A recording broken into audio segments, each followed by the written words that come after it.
ഇന്ന് 2024 മെയ് 25 ശനിയാഴ്ച. കാതിലെത്തും പത്രങ്ങൾ മീഡിയ വൺ പോഡ്കാസ്റ്റ് ആരംഭിക്കുകയാണ്. ഞാൻ പി.ടി. നാസർ. കാലം കറങ്ങിത്തിരിഞ്ഞെത്തിയപ്പോൾ പിന്നെയും ഒരു ബാർക്കോഴ പത്രങ്ങളുടെ തലക്കെട്ട് കൈയടക്കിയിരിക്കുകയാണ്. ഇന്ന് ഏതാണ്ട് എല്ലാ പത്രങ്ങളുടെയും പ്രധാന വാർത്ത അതാണ്. ബാർക്കോഴ ബ്രാക്കറ്റിൽ പുതിയത് എന്ന് മനോരമ. വീണ്ടും ബാർക്കോഴ എന്ന് ചോദ്യചിഹ്നത്തോടെ മാധ്യമം. ഇടതു സർക്കാരിന് കുപ്പിക്കഴുത്ത് എന്ന് മാതൃഭൂമി. വിവാദമായി കോഴ ശബ്ദം എന്ന് ദീപിക. ബാറിൽ കുടുങ്ങി ഇടതു സർക്കാരും എന്ന് കേരള കൗമുദി. ബാർക്കോഴ വിവാദം പുതിയ കുപ്പിയിൽ എന്ന് മംഗളം. പാർട്ടി പത്രങ്ങളും ആ വഴി തന്നെ ചിന്തിച്ചത്. CPM-നും ബാർക്കോഴ എന്ന് ജന്മഭൂമി. 250 കോടി ബാർക്കോഴ എന്ന് ചന്ദ്രിക. ഇളവിന് പണപ്പിരിവ് എന്ന് സുപ്രഭാതം. ബാർക്കോഴയിൽ നുരഞ്ഞു പതഞ്ഞ് സർക്കാർ എന്ന് വീക്ഷണം. പ്രതീക്ഷിച്ചതുപോലെ ഒരു പത്രത്തിൽ മാത്രമാണ് ഇതിനൊക്കെ മറുപടിയുള്ളത്. ദേശാഭിമാനിയിൽ ഗൂഢാലോചന, മദ്യനയത്തിൻ്റെ പേരിൽ വ്യാജ പ്രചരണം, ക്രൈംബ്രാഞ്ച് അന്വേഷിക്കും എന്ന് ദേശാഭിമാനി. അതാണ് ദേശാഭിമാനിയുടെ മുഖ്യ വാർത്ത. കേരളത്തിൽ, അതായത് മലയാള പത്രങ്ങളിൽ ഇങ്ങനെയൊക്കെയാണെങ്കിൽ ലോകത്തിനു മുന്നിൽ ഇന്നൊരു പ്രധാന വാർത്ത വേറെയുണ്ട്. റഫ യുദ്ധം ഉടൻ നിർത്തണമെന്ന് ഇസ്രായേലിനോട് അന്താരാഷ്ട്ര കോടതി നിർദ്ദേശിച്ചതാണ് ആ വാർത്ത. ഏതായാലും വാർത്തകൾ വിശദമായി നോക്കാം. ഈ കോഴ വാർത്ത ഇന്നലെ തന്നെ കൊണ്ടുവന്ന മാതൃഭൂമി ഇന്നത് ഫോളോ അപ്പ് ചെയ്തിരിക്കുന്നു എന്ന് മാത്രമല്ല, മാതൃഭൂമിയുടെ ഇന്നത്തെ ലീഡ് വാർത്തയും അതാണ്. അതുകൊണ്ട് ആ വാർത്ത മാതൃഭൂമിയിൽ നിന്ന് വായിച്ചു തുടങ്ങാം. ഇടതു സർക്കാരിന് കുപ്പിക്കഴുത്ത്. ബാർക്കോഴ ആരോപണം, മന്ത്രിയുടെ പരാതി ക്രൈംബ്രാഞ്ച് അന്വേഷിക്കും. 25 കോടി രൂപയുടെ അഴിമതിയെന്ന് പ്രതിപക്ഷം. തിരുവനന്തപുരം മദ്യനയത്തിൽ ഇളവ് തേടി ബാർ ഉടമകളുടെ സംഘടന നടത്തിയ പണപ്പിരിവ് സർക്കാരിനെ വെട്ടിലാക്കി. മദ്യനയം പരിഷ്കരിക്കാനിരിക്കെയാണ് ബാർ ഉടമകളുടെ പണപ്പിരിവ് സംബന്ധിച്ച വിവരങ്ങൾ പുറത്തു വന്നത്. UDF സർക്കാർ പൂട്ടിയ ബാറുകൾ സർക്കാർ തുറക്കാൻ അനുവദിച്ചതുൾപ്പെടെ ഇടതു സർക്കാരിൻ്റെ മുൻ നയങ്ങളിലും മദ്യനയങ്ങളിലെല്ലാം ബാർ ഉടമകൾക്ക് അനുകൂല ഘടകങ്ങൾ എക്കാലത്തുമുണ്ടായിരുന്നു. ചീഫ് സെക്രട്ടറിയുടെ അധ്യക്ഷതയിൽ ചേർന്ന ഉന്നതതല യോഗം 1-ാം തീയതിയുള്ള ഡ്രൈഡേ പിൻവലിക്കാൻ ശുപാർശ ചെയ്ത പശ്ചാത്തലത്തിൽ ഇത്തവണത്തെ മദ്യനയത്തിൽ ബാറുകളുടെ പ്രവർത്തന സമയം രാത്രി 12 വരെ നീട്ടുന്നതുൾപ്പെടെയുള്ള ഇളവുകൾ പ്രതീക്ഷിച്ചിരുന്നു. ഈ അവസരത്തിലാണ് പണപ്പിരിവ് സംബന്ധിച്ച വിവരങ്ങളും പുറത്തുവരുന്നത്. അബ്കാരികൾ നടത്തിയ ഗൂഢാലോചനയെന്ന്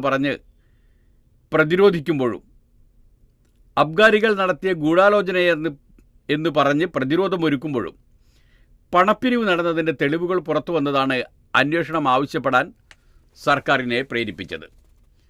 മദ്യനയം സംബന്ധിച്ച് ചർച്ചകൾ ആരംഭിച്ചിട്ടില്ലെന്ന് മന്ത്രി MP രാജേഷ് ആവർത്തിച്ചു. മദ്യനയത്തിൽ ഇളവിന് വേണ്ടി ബാറുടമകളിൽ നിന്ന് പണം പിരിച്ച സംഭവത്തിൽ മന്ത്രി MP രാജേഷ് DGPക്ക് നൽകിയ പരാതി ക്രൈംബ്രാഞ്ച് ADGPക്ക് കൈമാറി. അന്വേഷണ സംഘത്തെ ശനിയാഴ്ച പ്രഖ്യാപിക്കും. പ്രതിപക്ഷ നേതാവ് VD സതീശനും KPCC പ്രസിഡന്റ് K സുധാകരനും മന്ത്രി MP രാജേഷിൻ്റെ രാജി ആവശ്യപ്പെട്ടിട്ടുണ്ട്.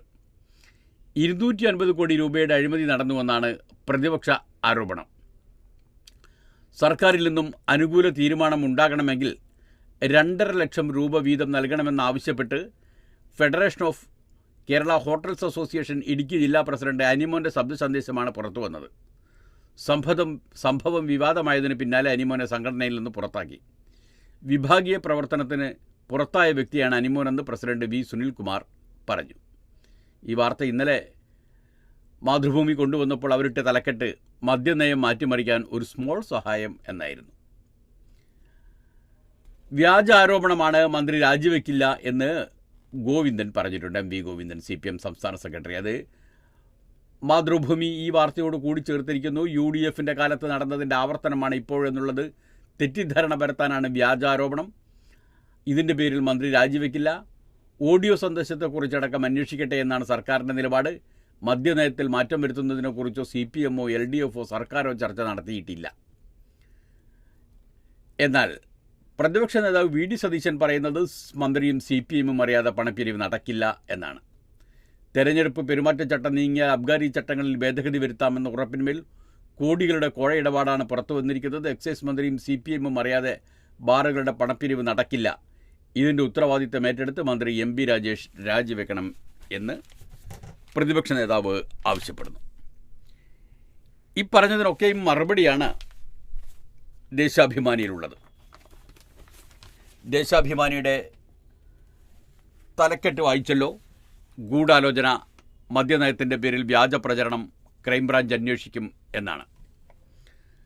ദേശാഭിമാനി വാർത്ത ഇങ്ങനെയാണ്. തിരുവനന്തപുരം: മദ്യനയത്തിൻ്റെ പേരിൽ സംസ്ഥാന സർക്കാരിനെതിരെയുള്ള വ്യാജ പ്രചാരണങ്ങൾ ക്രൈംബ്രാഞ്ച് അന്വേഷിക്കും.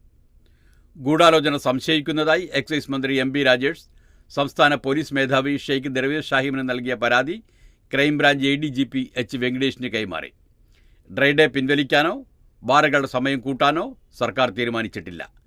പ്രാഥമിക ആലോചന പോലും ആരംഭിക്കാത്ത വിഷയത്തിൽ വ്യാജ വാർത്തകളുടെ കുത്തൊഴുക്കാണ് പല മാധ്യമങ്ങളും നടത്തുന്നതെന്നും മന്ത്രി MP രാജേഷ് പറഞ്ഞു. ഈ വാർത്തകൾ വിശ്വസിച്ച് അവസരം മുതലെടുക്കാൻ ചില കുബുദ്ധികൾ ഇറങ്ങിത്തിരിച്ചിരിക്കുകയാണെന്ന് വേണം കരുതാം. ഇക്കാര്യത്തിൽ അന്വേഷണവും ശക്തമായ നടപടിയും ഉണ്ടാകുമെന്നും മുതലെടുപ്പിന് ഇറങ്ങിയവരും പണം നൽകുന്നവരും കുടുങ്ങുമെന്നും മന്ത്രി പറഞ്ഞു. മദ്യനയത്തിൻ്റെ ഇളവ് കിട്ടണമെങ്കിൽ ഓരോ ബാറുടമയും 2.5 ലക്ഷം വീതം നൽകണമെന്ന് federation of Kerala hotels association suspend ചെയ്ത ഇടുക്കി ജില്ലാ പ്രസിഡന്റായിരുന്ന അനിമോൻ്റെ പേരിലാണ് ശബ്ദസന്ദേശം പ്രചരിച്ചത്. പിരിവ് ഓഫീസ് കെട്ടിട നിർമ്മാണത്തിനെന്ന് ഫെഡറേഷൻ. അംഗങ്ങളോട് പണം ആവശ്യപ്പെട്ടത് സംഘടനയ്ക്ക് ഓഫീസ് കെട്ടിടം വാങ്ങാനാണെന്ന് federation of Kerala hotels association സംസ്ഥാന പ്രസിഡന്റ് V സുനിൽകുമാർ പറഞ്ഞു. അസോസിയേഷനെ പിളർത്തി സമാന്തര സംഘടന ഉണ്ടാക്കാൻ ശ്രമിച്ചതിന് അനിമോനെ സസ്പെൻഡ് ചെയ്യാൻ തീരുമാനിച്ചതിന് പിന്നാലെയാണ് വ്യാജ സന്ദേശം പ്രചരിച്ചതെന്നും V സുനിൽകുമാർ പറഞ്ഞു. പണപ്പിരിവിന് ശ്രമിച്ചാൽ കർശന നടപടി എന്ന് മന്ത്രി MP രാജേഷ് പറഞ്ഞതും ദേശാഭിമാനി ലീഡ് വാർത്തയോട് ചേർത്ത് നൽകിയിട്ടുണ്ട്. അതിങ്ങനെയാണ്: മദ്യനയത്തിൻ്റെ പേരിൽ ആരെങ്കിലും പണപ്പിരിവിന് ശ്രമിച്ചാൽ കർശന നടപടിയെടുക്കുമെന്ന് എക്സൈസ് മന്ത്രി MP രാജേഷ് പറഞ്ഞു. മദ്യനയത്തിൻ്റെ പ്രാരംഭ ചർച്ച പോലും സർക്കാർ ആരംഭിച്ചിട്ടില്ല. കാര്യങ്ങൾ നടപ്പാക്കാമെന്ന പേരിൽ പണപ്പിരിവ് ശ്രമിക്കുന്നത് ഗൗരവത്തോടെയാണ് കാണുന്നത്.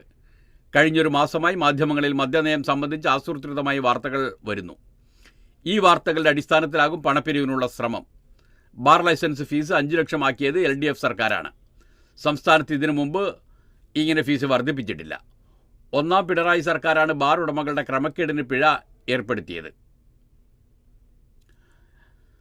ഈ സർക്കാർ പിഴത്തുക ഗണ്യമായി വർദ്ധിപ്പിച്ചു. കഴിഞ്ഞ 6 മാസത്തിൽ 52 ബാറുകൾക്കെതിരെ കേസെടുത്തു. 30 ബാറിൻ്റെ ലൈസൻസ് റദ്ദ് ചെയ്തു. ചിലർക്ക് അസ്വസ്ഥതയുണ്ടാവും ഇതിലെല്ലാം. ശബ്ദരേഖ കലാപരിപാടി കുറച്ചു കാലമായുള്ളതാണെന്ന് മാധ്യമപ്രവർത്തകരുടെ ചോദ്യത്തിന് മറുപടിയായി മന്ത്രി പറഞ്ഞു. കാര്യങ്ങൾ ഇങ്ങനെയൊക്കെയാണ് മന്ത്രി വിശദീകരിക്കുന്നത് എങ്കിലും ബാർ കോഴ 2 ആഴ്ച മുമ്പേ മുഖ്യമന്ത്രിക്ക് പരാതി എന്നൊരു വാർത്ത മലയാള മനോരമയിലുണ്ട്. ഡ്രൈ ഡേ നിർത്തലാക്കാൻ പണപ്പിരിവെന്ന പരാതി വിജിലൻസിനും മദ്യനയത്തിൽ ഒരു ആലോചനയും നടത്തിയിട്ടില്ലെന്ന മന്ത്രിയുടെ വാദം തെറ്റ് എന്നൊക്കെയാണ് മലയാള മനോരമയുടെ വാർത്ത. ജോജി സൈമൺ തിരുവനന്തപുരത്ത് റിപ്പോർട്ട് ചെയ്യുന്നത്. അതിങ്ങനെയാണ് മനോരമയുടെ വാർത്ത. തിരുവനന്തപുരം: ശബ്ദ സന്ദേശം പുറത്തു വന്നത് കഴിഞ്ഞ ദിവസമാണെങ്കിലും മുഖ്യമന്ത്രിക്കും വിജിലൻസ് ഡയറക്ടർക്കും ഇതേ വിഷയത്തിൽ 2 ആഴ്ച മുൻപ് പരാതി ലഭിച്ചിരുന്നു. വിജിലൻസ് പ്രാഥമിക അന്വേഷണവും തുടങ്ങി. ബാർ സംഘടനകളുടെ സംഘടനാ നേതാവ് V സുനിൽകുമാറിനോട് മൊഴിയെടുക്കുന്നതിന് ഹാജരാകാനും നിർദ്ദേശിച്ചു. ഇക്കാര്യം സുനിൽകുമാർ മനോരമയോട് സ്ഥിരീകരിച്ചു. 2 പരാതികളാണ് മുഖ്യമന്ത്രിക്കും വിജിലൻസ് ഡയറക്ടർക്കും ലഭിച്ചത്. കെട്ടിട നിർമ്മാണ ഫണ്ട് എന്ന പേരിൽ ബാർ ഉടമകളിൽ നിന്ന് 1 ലക്ഷം രൂപ വീതം പിരിച്ച് ഈ തുക പ്രസിഡന്റ് കൈക്കലാക്കിയെന്നായിരുന്നു ഒരു പരാതി. 1-ാം തീയതിയിലെ ഡ്രൈ ഡേ നിർത്തലാക്കാൻ സർക്കാരിന് കൈക്കൂലി കൊടുക്കാനായി പണം പിരിക്കുന്നുവെന്നായിരുന്നു 2ാമത്തെ പരാതി. മദ്യനയത്തിൽ ഡ്രൈ ഡേ ഉൾപ്പെടെയുള്ള കാര്യങ്ങളിൽ മാറ്റം വരുത്താൻ പണം പിരിക്കുന്ന കാര്യമാണ് അനിമോൻ്റെ സന്ദേശത്തിൽ പറയുന്നത്. പുതിയ മദ്യനയവുമായി ബന്ധപ്പെട്ട് ഒരാലോചനയും സർക്കാർ നടത്തിയിട്ടില്ലെന്നാണ് മന്ത്രി MP രാജേഷിൻ്റെ വാദമെങ്കിലും വസ്തുത അതല്ല. ടൂറിസം മന്ത്രിയും വകുപ്പുകളുമായി ബന്ധപ്പെട്ട് ബാർ ഉടമകൾ ചർച്ച നടത്തിയിരുന്നു. പുതിയ മദ്യനയം വരുമ്പോൾ ഡ്രൈ ഡേ ഒഴിവാക്കണം, ബാർ പ്രവർത്തന സമയം രാത്രി 12 വരെയാക്കണം എന്നീ ആവശ്യങ്ങൾ ഉന്നയിച്ച് എക്സൈസ്, ടൂറിസം മന്ത്രിമാർക്ക് ബാർ ഉടമകളുടെ സംഘടന കത്ത് നൽകിയിരുന്നു. കഴിഞ്ഞ UDF സർക്കാരിൻ്റെ കാലത്ത് ഏറ്റവും അധികം ബാറുകൾ 720 ഉണ്ടായിരുന്നു. 2013-14 720 ബാർ. എന്നാൽ ഇപ്പോൾ സംസ്ഥാനത്ത് ബാറുകൾ 920. കഴിഞ്ഞ യോഗത്തിലെ തീരുമാനം എന്നാണ് അനിമോൻ ഇതിനെ സംബന്ധിച്ച് പറയുന്നത്. ഇടുക്കി ജില്ലാ പ്രസിഡന്റായ ബാർ അസോസിയേഷൻ, ബാർ ഹോട്ടൽ ഉടമകളുടെ ബാർ അസോസിയേഷൻ അല്ല, സോറി, അത് വേറൊരു സംഘടനയാണ്, വേറൊരു തലത്തിൽ പ്രവർത്തിക്കുന്നതാണ്. ഇത് ബാർ ഉടമകളുടെ സംഘടനയുടെ ഇടുക്കി ജില്ലാ പ്രസിഡന്റായിരുന്ന അനിമോൻ പറയുന്നത് കഴിഞ്ഞ യോഗത്തിലെ തീരുമാനം എന്നാണ്. അതിങ്ങനെയാണ്: മദ്യനയത്തിൽ അനുകൂലമായ തീരുമാനങ്ങൾക്ക് വേണ്ടി കോഴ കൊടുക്കാനുള്ള തീരുമാനം കഴിഞ്ഞ ജനറൽ ബോഡി യോഗത്തിൽ തന്നെ എടുത്തതാണെന്ന് federation of Kerala hotels and association സംസ്ഥാന വൈസ് പ്രസിഡന്റ്, ഇടുക്കി ജില്ലാ പ്രസിഡന്റായ സംസ്ഥാന വൈസ് പ്രസിഡന്റും ഇടുക്കി ജില്ലാ പ്രസിഡന്റുമായ അനിമോൻ്റെ ശബ്ദ സന്ദേശത്തിൽ പറയുന്നു.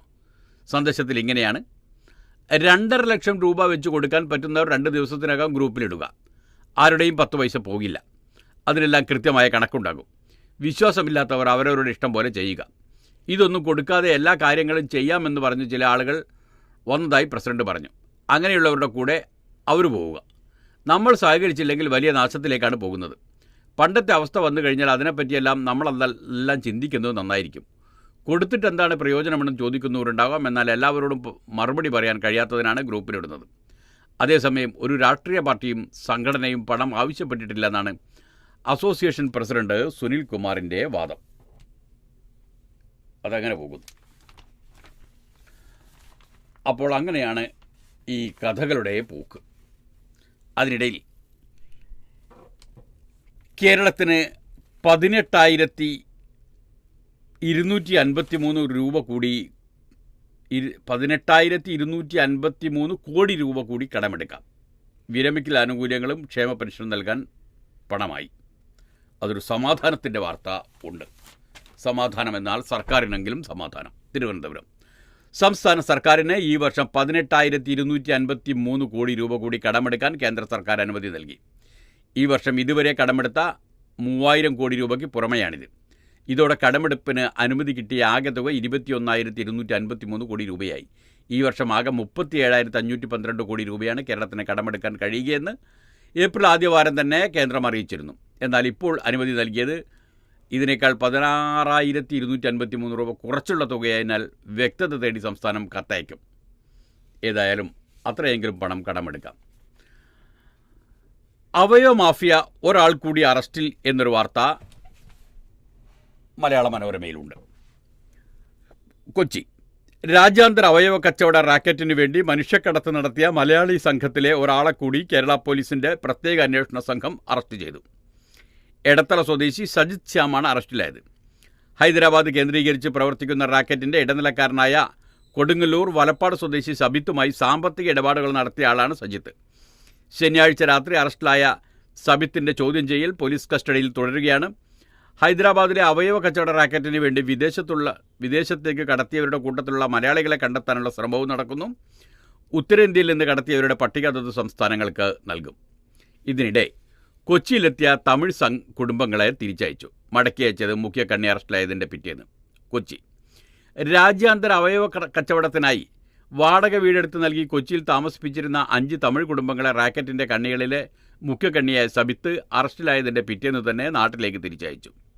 സബിത്തിൻ്റെ തൊടുപുഴ സ്വദേശിയായ ഇടനിലക്കാരൻ വഴിയാണ് ശ്രീലങ്കൻ വംശജരായ ഇവരെ കൊച്ചിയിലെത്തിച്ചത് അന്വേഷണ സംഘം സംശയിക്കുന്നു. ഹൈറേഞ്ചിലെ തൊഴിലത്തോട്ടങ്ങളിലെ തൊഴിലാളികളെയാണ് റാക്കറ്റ് കെണിയിൽപ്പെടുത്താൻ ശ്രമിച്ചത്. അവയവ കച്ചവടത്തിനിരയായ ആലപ്പുഴ സ്വദേശിനി പനങ്ങാട് പോലീസ് സ്റ്റേഷനിൽ നൽകിയ പരാതിയിൽ ഉൾപ്പെട്ട അതേ ഏജന്റാണ് തമിഴ് കുടുംബങ്ങളെ തിരിച്ചയച്ചത്.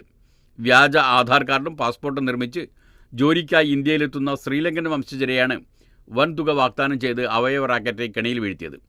ഉത്തരേന്ത്യൻ അതിഥി തൊഴിലാളികളും ഇരകളായിട്ടുണ്ട്. തട്ടിപ്പിനിരയായവർ മലയാളികൾ മാത്രമാണെന്ന പരാതിയുമായി പോലീസിനെയും മാധ്യമങ്ങളെയും സമീപിക്കുന്നുണ്ട്.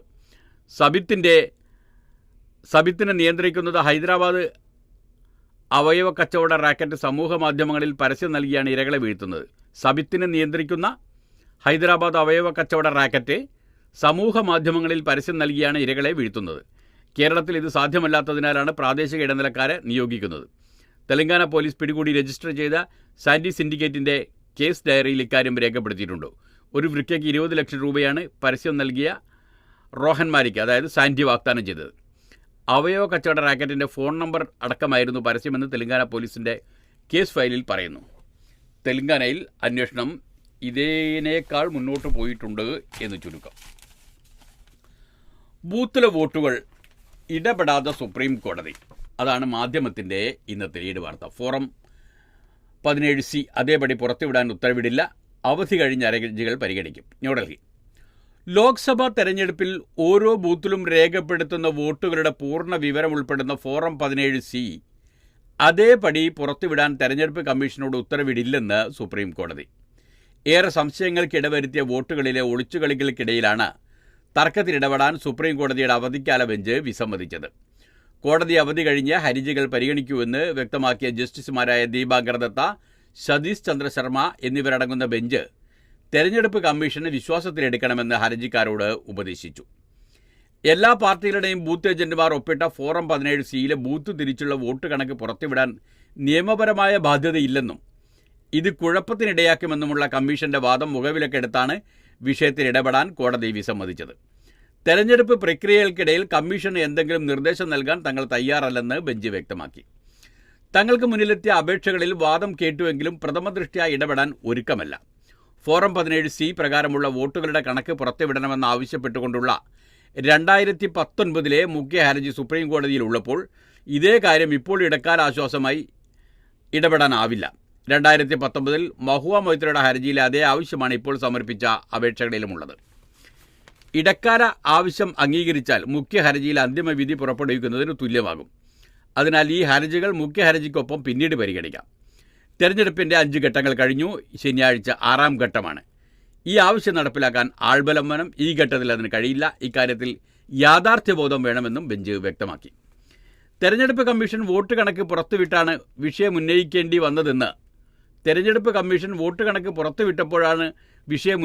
വന്നതെന്ന് അസോസിയേഷൻ ഫോർ ഡെമോക്രാറ്റിക് റിഫോംസിന് വേണ്ടി ഹാജരായ ദുഷ്യന്ത് ദവെ മറുപടി നൽകി. മുഖ്യ ഹർജിക്കാരായ മഹുവ മൊയ്ത്രയ്ക്ക് വേണ്ടി ഹാജരായ അഭിഷേക് മനു സിംഗ്വി 543 ലോക്സഭാ മണ്ഡലങ്ങളിൽ ആകെ 10.37 ലക്ഷം C ഫോറങ്ങളാണ് ഉള്ളതെന്ന് ബോധിപ്പിച്ചു.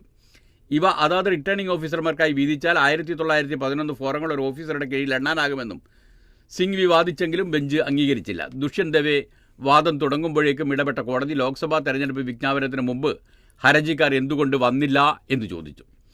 അടിസ്ഥാനമില്ലാത്ത സംശയങ്ങളും വ്യാജ ആരോപണങ്ങളും ആധാരമാക്കിയാണ് ഹർജിയെന്നും അത് നിലനിൽക്കില്ലെന്നും കമ്മീഷന് വേണ്ടി ഹാജരായ മനീന്ദർ സിംഗ് വാദിച്ചു. വിവിപാറ്റുകൾ എണ്ണാൻ ആവശ്യപ്പെട്ട് കോടതി സമർപ്പിച്ച ഹർജി തള്ളി സുപ്രീം കോടതി തീർപ്പ് കൽപ്പിച്ച കാര്യങ്ങൾ വീണ്ടും അപേക്ഷയായി വീണ്ടും സമർപ്പിക്കുകയാണെന്ന് സിംഗ് ആരോപിച്ചു. അങ്ങനെ തെരഞ്ഞെടുപ്പ് നടപടിക്രമങ്ങൾ നടന്നുകൊണ്ടിരിക്കെ അതു സംബന്ധിച്ച കേസ് സുപ്രീം കോടതിയിൽ അതിഗംഭീരമായി നടന്നുകൊണ്ടിരിക്കുകയുമാണ്. രണ്ടും ഒരേ തരത്തിൽ എന്നു കാണാം.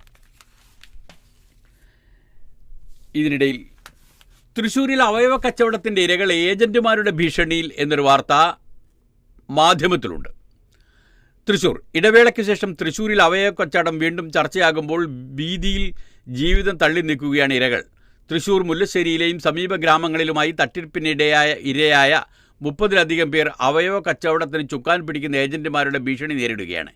ഇറാൻ കേന്ദ്രീകരിച്ചുള്ള അന്താരാഷ്ട്ര അവയവ മാഫിയയിലെ കണ്ണിയായ തൃശ്ശൂർ സ്വദേശി സാബിത്തിൻ്റെ അറസ്റ്റിന് പിന്നാലെയാണ് തൃശ്ശൂരിൽ അവയവ കച്ചവടം വീണ്ടും ചർച്ചയായത്. തൃശ്ശൂർ ടൗണിൽ നിന്ന് 21 കിലോമീറ്റർ അകലെ ചാവക്കാട് താലൂക്കിൽപ്പെടുന്ന മുല്ലശ്ശേരി, പാവറട്ടി, വെങ്കിടങ്ക് പഞ്ചായത്തുകളിലാണ് അവയവ മാഫിയ സജീവം. ഏറ്റവും ഒടുവിൽ ഒരു മാസം മുമ്പ് മുല്ലശ്ശേരിയിലെ 35-കാരനായ യുവാവാണ് ഏജന്റ് വഴി അവയവ വിൽപ്പന നടത്തിയത്. പഞ്ചായത്തിലെ പട്ടികജാതി കോളനിയിലെ പ്രദേശത്ത് പുറമ്പോക്കിൽ താമസിക്കുന്ന ഇയാൾ 12 ലക്ഷം രൂപയ്ക്ക് കരൾ വിറ്റു.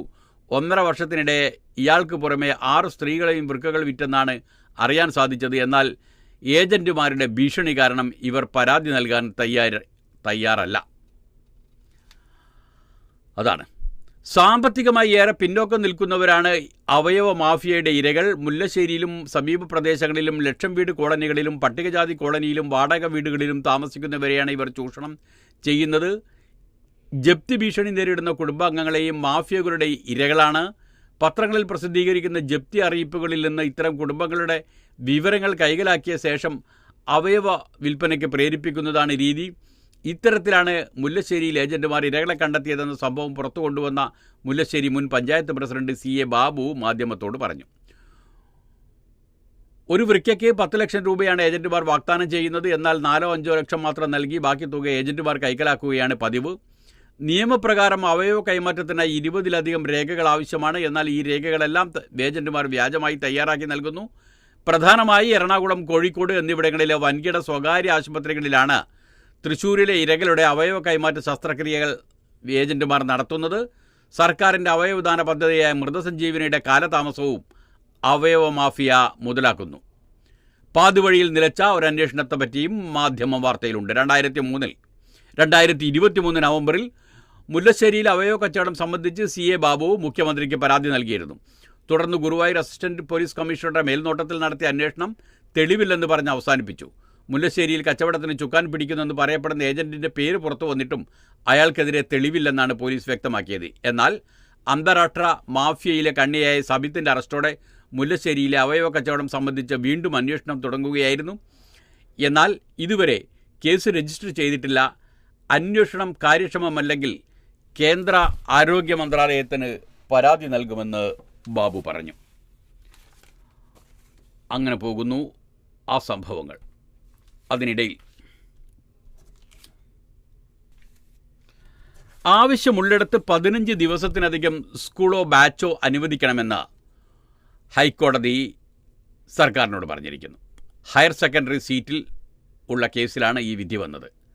മലപ്പുറം, പാലക്കാട് ജില്ലകളിൽ മതിയായ സീറ്റുകൾ ലഭ്യമില്ലെന്ന് കോടതി പറഞ്ഞു. കൊച്ചി: സംസ്ഥാനത്തെ ഹയർ സെക്കൻഡറി വിദ്യാഭ്യാസത്തിന് മതിയായ സൗകര്യമില്ലാത്തിടങ്ങളിൽ 15 ദിവസത്തിനകം നടപടികൾ പൂർത്തിയാക്കി സ്കൂളോ അധിക ബാച്ചോ അനുവദിക്കണമെന്ന് ഹൈക്കോടതി. മതിയായ സീറ്റുകൾ ലഭ്യമാണോ എന്ന് 15 ദിവസത്തിനകം പരിശോധിച്ച് നടപടി സ്വീകരിക്കണം. മലപ്പുറം, പാലക്കാട് ജില്ലകളിൽ മതിയായ ഹയർ സെക്കൻഡറി സീറ്റുകൾ ലഭ്യമല്ലെന്ന് വിലയിരുത്തിയാണ് ജസ്റ്റിസ് TR രവിയുടെ ഉത്തരവ്. ഓരോ ജില്ലയിലെയും വിദ്യാഭ്യാസ ആവശ്യകത പരിശോധിക്കാൻ ചുമതലപ്പെടുത്തിയ റീജിയണൽ, സംസ്ഥാനതല സമിതികളുടെ റിപ്പോർട്ട് 15 ദിവസത്തിനകം വിളിച്ചു വരുത്തണം. ഇതിൻ്റെ അടിസ്ഥാനത്തിൽ എവിടെയെങ്കിലും കൂടുതൽ ഹയർ സെക്കൻഡറി സ്കൂളുകളോ ബാച്ചുകളോ ആവശ്യമെങ്കിൽ എത്രയും വേഗം അനുവദിക്കണം. അതേസമയം ഹയർ സെക്കൻഡറി സ്കൂളുകളും ബാച്ചുകളും അനുവദിക്കുന്നതുമായി ബന്ധപ്പെട്ട് 2016 സർക്കാർ ഉത്തരവിന് അനുസൃതമായല്ലാതെ അധിക ബാച്ചുകൾ അനുവദിക്കരുതെന്നും കോടതി വ്യക്തമാക്കി. 2023-24 വർഷം മലബാർ മേഖലയിൽ വിജ്ഞാപനം ചെയ്യാതെ 97 സ്കൂളുകളിൽ അധിക ബാച്ചുകൾ അനുവദിച്ചെങ്കിലും വിദ്യാഭ്യാസ ആവശ്യകത പരിഗണിക്കാതെയാണ് എന്ന് കാട്ടി Malappuram AR Nagar higher secondary school manager OV Usman Karikkulam വിവിധ സ്കൂൾ മാനേജ്മെൻറ്റുകളും നൽകിയ ഹർജികളാണ് കോടതി പരിഗണിച്ചത്.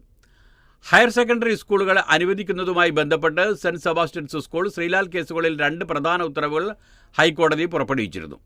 ഓരോ പ്രദേശത്തെയും വിദ്യാഭ്യാസ ആവശ്യകത പരിശോധിച്ച് വേണം അനുവദിക്കേണ്ടതെന്നാണ് ഇതിൽ വ്യക്തമാക്കിയിരുന്നത്.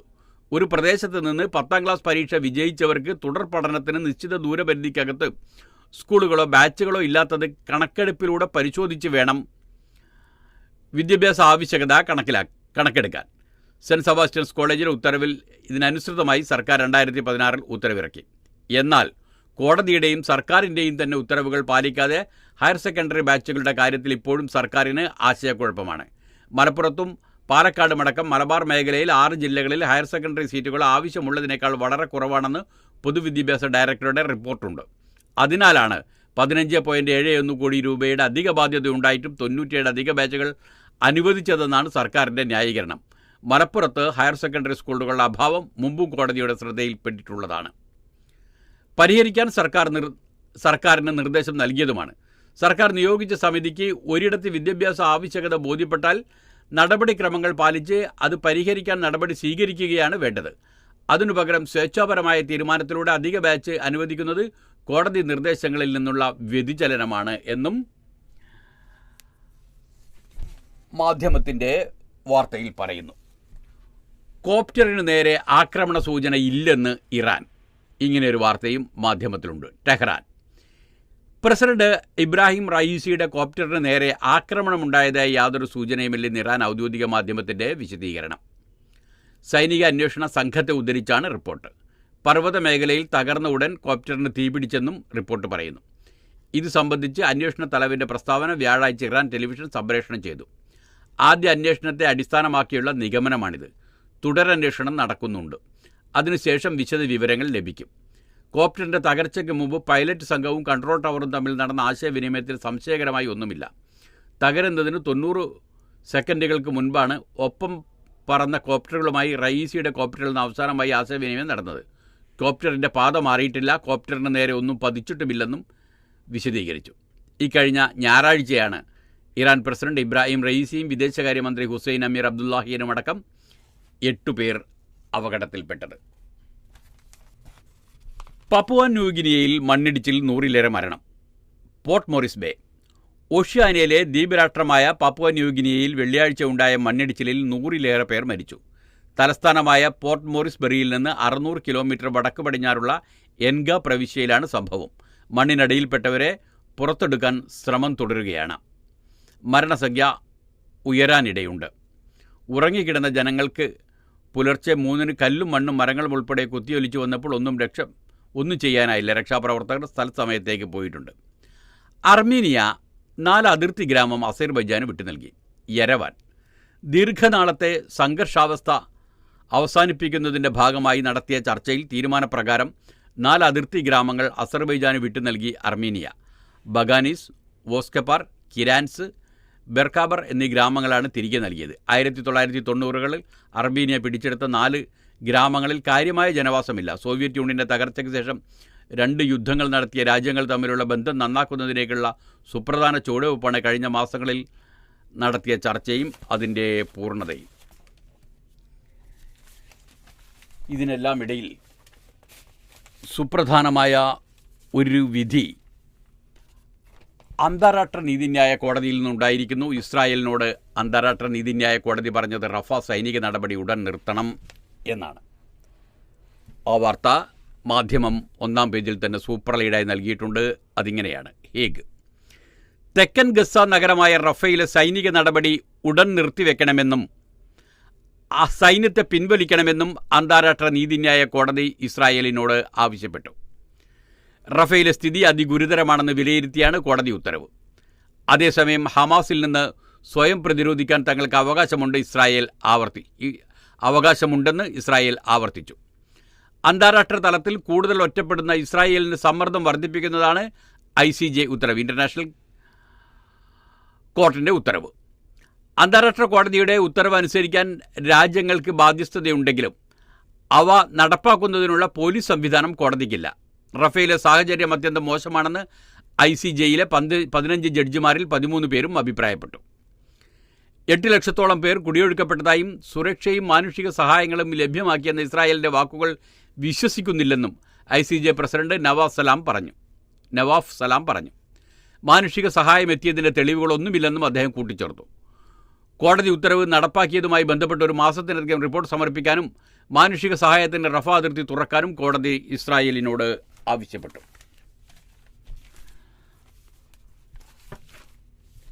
അതിനൊക്കെ ഇടയിൽ ഗസയിൽ നിന്ന് 3 ബന്ദികളുടെ മൃതദേഹം കൂടി കണ്ടെടുത്തിട്ടുണ്ട്. ഗസ 3 ഇസ്രായേൽ പൗരന്മാരുടെ മൃതദേഹം കൂടി ഗസയിൽ നിന്ന് കണ്ടെടുത്തു. ഹനാൻ യബ്ലോങ്ക, മിഷേൽ നിസൻബോം, ഒറിയോൺ ഫെർണാണ്ടസ് എന്നിവരുടെ മൃതദേഹമാണ് ലഭിച്ചത്. ഒക്ടോബർ 7-ന് ഇസ്രായേലിലെ മെഫാഫിസിൽ ഹമാസിൻ്റെ മിന്നലാക്രമണത്തിൽ ഇവർ കൊല്ലപ്പെട്ടിരുന്നുവെന്നും മൃതദേഹം ഗസയിലേക്ക് കടത്തുകയായിരുന്നുവെന്നും ഇസ്രായേൽ സൈന്യം അറിയിച്ചു. ഒക്ടോബർ 7-ന് കൊല്ലപ്പെട്ട 3 ഇസ്രായേലികളുടെ മൃതദേഹങ്ങൾ കണ്ടെത്തിയതോടെ സൈന്യം അറിയിച്ച് ഒരാഴ്ച തികയും മുമ്പാണ് പുതിയ പ്രഖ്യാപനം. ഒക്ടോബർ 7-ന് 250ഓളം ഇസ്രായേലികളെ ഹമാസ് ബന്ദികളാക്കിയിരുന്നു. ഇതിൽ 100ഓളം പേരെ വെടിനിർത്തൽ കരാറിൻ്റെ ഭാഗമായി മോചിപ്പിച്ചു. നിരവധി ബന്ദികൾ ഗസയിലെ ഇസ്രായേൽ വ്യോമാക്രമണത്തിൽ കൊല്ലപ്പെട്ടിട്ടുണ്ട്. 100ഓളം പേർ ഇനിയും ബന്ദികളായി ഉണ്ടെന്നാണ് വിലയിരുത്തൽ. ഹമാസിൻ്റെ തടവിലുള്ള മുഴുവൻ ഇസ്രായേൽ പൗരന്മാരെയും മോചിപ്പിക്കുമെന്നും മൃതദേഹങ്ങൾ വീണ്ടെടുക്കുമെന്നും ഇസ്രായേൽ പ്രധാനമന്ത്രി ബെന്യാമിൻ നെതന്യാഹു വെള്ളിയാഴ്ചയും ആവർത്തിച്ചു. സമവായത്തിലൂടെയല്ലാതെ ബന്ദികളെ മോചിപ്പിക്കാൻ കഴിയില്ലെന്ന് ഹമാസും പറഞ്ഞു. വെടിനിർത്തൽ ചർച്ചയ്ക്ക് യൂറോപ്പിൽ കളമൊരുങ്ങുന്നു. വാഷിംഗ്ടൺ. ഗസ വെടിനിർത്തൽ ചർച്ച പുനരാരംഭിക്കാൻ US രഹസ്യാന്വേഷണ agency CIA director William Burns യൂറോപ്പിലേക്ക് തിരിക്കും. മൊസാദ് മേധാവി ഡേവിഡ് ബെർണിയ, ഖത്തർ പ്രധാനമന്ത്രി മുഹമ്മദ് ബിൻ അബ്ദുറഹ്മാൻ അൽത്താനി എന്നിവരുമായി കൂടിക്കാഴ്ച നടക്കുമെന്ന് ടൈംസ് ഓഫ് ഇസ്രായേൽ റിപ്പോർട്ട് ചെയ്തു. ഏത് രാജ്യത്താണ് ചർച്ച എന്ന് വ്യക്തമല്ല. ഇസ്രായേൽ ചർച്ചയ്ക്ക് സന്നദ്ധത അറിയിച്ചതായി കഴിഞ്ഞ ദിവസം റിപ്പോർട്ടുണ്ടായിരുന്നു. ഇതോടുകൂടി ഇന്നത്തെ വാർത്തകളും അവലോകനങ്ങളും അവസാനിക്കുകയാണ്.